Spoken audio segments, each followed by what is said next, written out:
வணக்கங்க. இன்றைக்கி நம்ம சேனலில் மேக்ரோனி பாஸ்தா எப்படி செய்கிறதுன்னு பார்க்கலாங்க.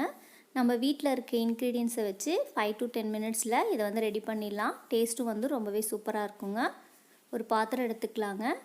அதில் வந்து 1/2 லிட்டர் அளவுக்கு தண்ணி ஊற்றிட்டு ஒரு 1/4 ஸ்பூன் அளவுக்கு உப்புங்க, 1 ஸ்பூன் அளவுக்கு ஆயிலுங்க.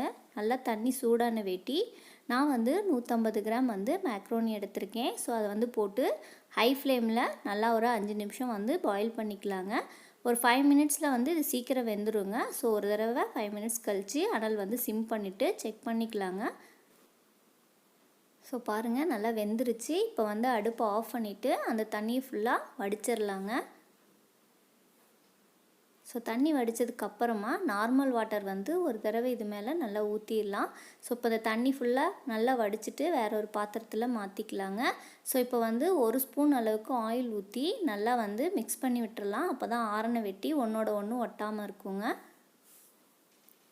ஒரு வானல் எடுத்துக்கலாங்க. அதில் வந்து ஒரு டேபிள் ஸ்பூன் அளவுக்கு ஆயில் ஊற்றிக்கலாம். ஆயில் நல்லா சூடான வெட்டி 3 பல் பூண்டை வந்து சின்ன சின்னதாக கட் பண்ணியிருக்கீங்க. அதை போட்டு பூண்டு வந்து நல்லா ப்ரௌன் கலர் வர வரைக்கும் இதை வதக்கிடலாங்க. ஸோ இந்த ஸ்டேஜில் ஒரு பச்சை மிளகாங்க, அதையும் நல்லா ஒரு தடவை மிக்ஸ் பண்ணிவிட்டு ஒரு பெரிய வெங்காயம் சின்ன சின்னதாக கட் பண்ணியிருக்கேங்க. அது கூட ஒரு 1/4 ஸ்பூன் அளவுக்கு உப்பு போட்டு நல்லா லைட் ப்ரௌன் வர வரைக்கும் இந்த வெங்காயத்தையும் வந்து நல்லா வதக்கிடலாங்க.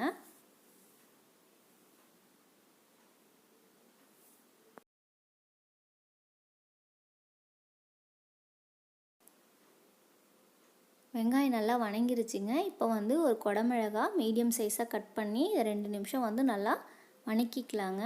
2 நிமிஷத்துக்கு அப்புறம் ஒரு டேபிள் ஸ்பூன் அளவுக்கு டொமேட்டோ கெச்சப், 1 ஸ்பூன் அளவுக்கு தயிருங்க, காரத்துக்கு 1/2 ஸ்பூன் அளவுக்கு மிளகாத்தூள், 1/4 ஸ்பூன் அளவுக்கு கரம் மசால், கொஞ்சமாக உப்பு போட்டு இதை நல்லா மிக்ஸ் பண்ணிக்கலாங்க. மிக்ஸ் பண்ணதுக்கு அப்புறமா 2 டேபிள் ஸ்பூன் அளவுக்கு தண்ணி ஊற்றி லோ ஃப்ளேமில் வச்சு 1 நிமிஷம் வந்து கொதிக்கணுங்க.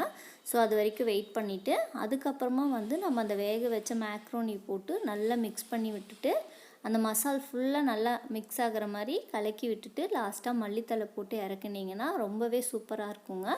கண்டிப்பாக வீட்டில் இருக்க குட்டீஸ்க்கெலாம் ரொம்பவே பிடிக்கும். கண்டிப்பாக வந்து நீங்கள் ஒரு தடவை இந்த மாதிரி செஞ்சு கொடுத்து பாருங்கள்.